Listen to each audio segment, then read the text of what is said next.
And so what's the standard you believe in for how the overall framework should look when someone's going to solicit a motocross coach? Like I how the think type of work they should be doing, when they should do it, what session should look like. well, I think most people that are seeking out motocross coaching shouldn't be doing it on the track, right? Like most people should be training somewhere where they can figure out how to do the fundamentals as perfect as possible, as close to excellent as you can get. For how many hours? Let's just say we have a mid-pack C rider come in, or a vet guy, a vet C or B rider. I think that your ride ratio needs to be at least 2/3 of drill work to 1/3 track work. Like the people, I don't even know people. I ask this question all the time. Why are you guys going out there and practicing? Like what are you trying to accomplish?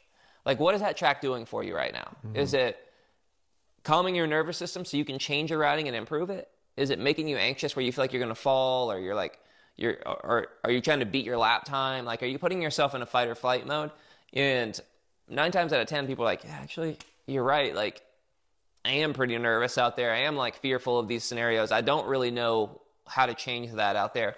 And so I think a first thing is like, know who you truly are as a rider. Not like, I got 4th last weekend. Like, that bothers me all the time. It's like, yeah, I got 5th last weekend, and then the next weekend I got 3rd. It's like, well, did 2 people fall? Like, that the variables of like placement in a race is so drastic that you can't really gauge yourself off of that. Like, you've got to gauge yourself off of how you feel. How calm are you? And do you feel like you can add speed on top of that calm? And typically, if you're calm, you make good decisions. You can ride longer, right? You typically go faster, which is a crazy thought. So I think riders really need to evaluate, who am I as a rider? Are my arms so pumped up that I can't hold on to this thing for more than 3 laps? Well, there's some problems with that. Like, it doesn't have to be that way.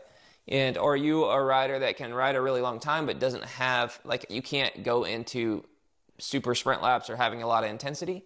Figure out who you are, right? And then the foundation's always going to help at all.